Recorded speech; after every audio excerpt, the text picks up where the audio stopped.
My God, என் உயிர், என் பையன், என் உயிர், அவ்வளவுதான். ஏன்னா நான் சொன்ன மாதிரி நான் ரொம்ப லேட் கல்யாணம், குழந்தை பெத்துப்பாங்களா கூட கஷ்டமா இருந்தது. டாக்டர் சொன்னாங்க அப்பதான் வந்து ரொம்ப லேட்டு, 37 வயசுல தான் நான் பிரெக்னெண்டா இருக்கும்போது அப்பதான் ஜோடி நம்பர் 1 பண்ணேன்.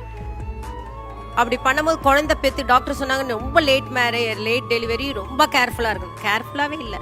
அதுலயே ஃபிலிம் ஃபேர் அவார்டுக்கு போவேன், அதுலயே ஓடுவேன். எங்க அம்மால நீ காலு கட்டு போட்டா கூட காலு கட்டு நைட்டோ நைட் கட்டா ஊத்துட்டு நான் விஜய் படத்துக்கு ஷூட்டிங் போயிடுவேன். எனக்கு அவ்வளோ ஒரு தைரியம், நான் பயப்பட மாட்டேன். நடக்கிறது நடக்கட்டும், ஆனா டைம் சொல்றது நம்ம வாழ்க்கையை வந்து ரிவைண்ட் பண்ண முடியாது.